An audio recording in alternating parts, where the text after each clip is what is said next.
रह जैबू भूला के। जल्दी से घरे हम चले बोजी पापा डुबकी लगा के। जल्दी से घरे हम चले बोजी पापा डुबकी लगा के। जय जय मैया छठी मैया, जय जय मैया छठी मैया।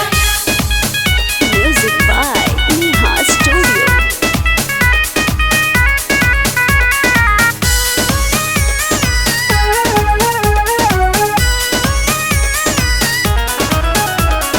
नहीं कोई जाएगा नहीं कोई नहाएगा, बदमाशी करेगा जो भी हमसे पिटाएगा।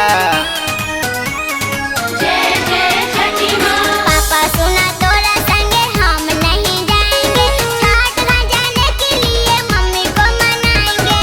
कर देंगे पैक घर में ताला हम लगा के। जल्दी से घरे हम चले बोजी पापा डुबकी लगा के।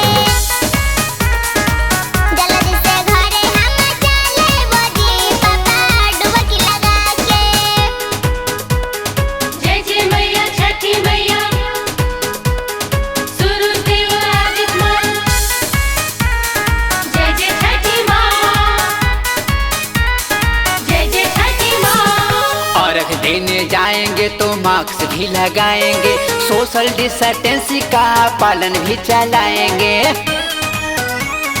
जय जय छठी माँ। पापा हम जाएंगे गंगा जी में नहाएंगे, पूजा कराने में हाथ मम्मी को बटाएंगे। डब्लू मिथालेश पागल हो गया समझा के।